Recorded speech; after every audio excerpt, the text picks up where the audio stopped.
why don't you build new factories?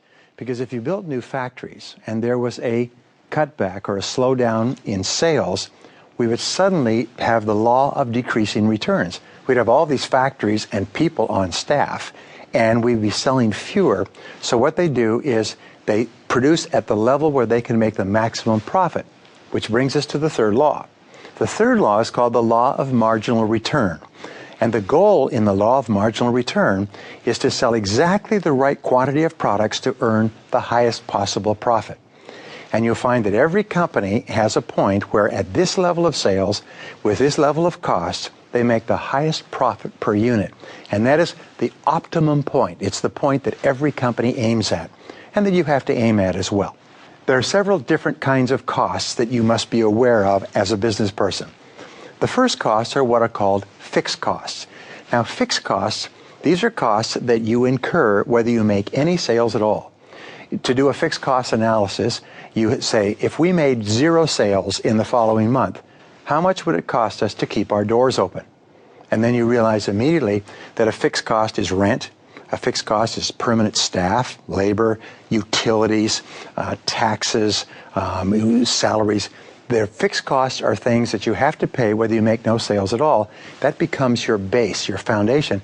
And one of the things that you try to do in business is you try to keep lowering your fixed costs. Which brings us to the next type of cost called variable costs. Now, variable costs are costs that you incur each time you make a sale. For example, there's the cost of the goods sold, the product or service that you buy or build to sell. There's the cost of sales commissions, advertising, delivery, shipping. These are costs that are only incurred if you make a sale. So if you can imagine stacking, first you have your fixed cost, then you have your variable costs that stack on top of that. The third type of costs are your semi-variable costs. These are costs that are partially fixed and partially variable. For instance, a labor cost is partially fixed, but you can cut back on it by laying people off or by hiring temps. These costs go up and down, and you have a little bit of control over them, and they vary depending upon your level of business activity. And so then you put your semi-variable costs, like the third level, onto your total, fixed, variable, and semi-variable. Another type of cost that people have, and it's very important, is called a sunk cost. Now, a sunk cost is money that is gone forever. You can never get it back. For instance, it could be an advertising campaign you engaged in last year. It could be a piece of equipment that you bought that is obsolete. It could be a computer that is broken that no longer works. It could be furniture that's over in your storage.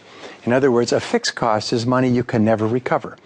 The reason I mention this is that many companies and many business people make the mistake of trying to recover fixed costs, money that's lost forever, by investing more money.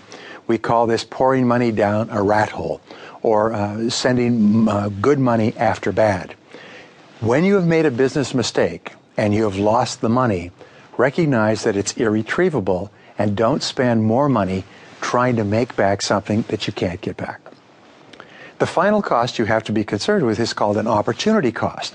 Now, an opportunity cost is important. This is money that you could earn if you invested the same amount in another product or service or activity. For example, let us say that to engage in this activity, to produce this product or service, bring it to the market, will cost $100,000.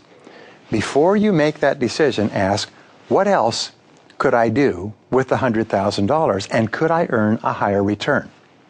Let me give you an example. Some friends of mine had built up over the years in their family a very successful lumber yard. And they'd built it almost in the center of town, and over the course of 20, 30, 40 years, the city had grown to 100, 150,000 population, and this land was some of the best land in the city. But they continued to operate their business. They continued to make $200,000 or $300,000 a year profit on their business, which was distributed to their family members.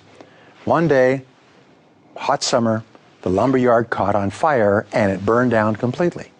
Well, it was completely insured, so the insurance company presented them with an insurance check for something like $20 million. Well, the question was, how quickly do we rebuild? Or do we rebuild outside of town? Do we sell the land? And then they realized, wait a minute, they could invest that $20 million very carefully and intelligently and earn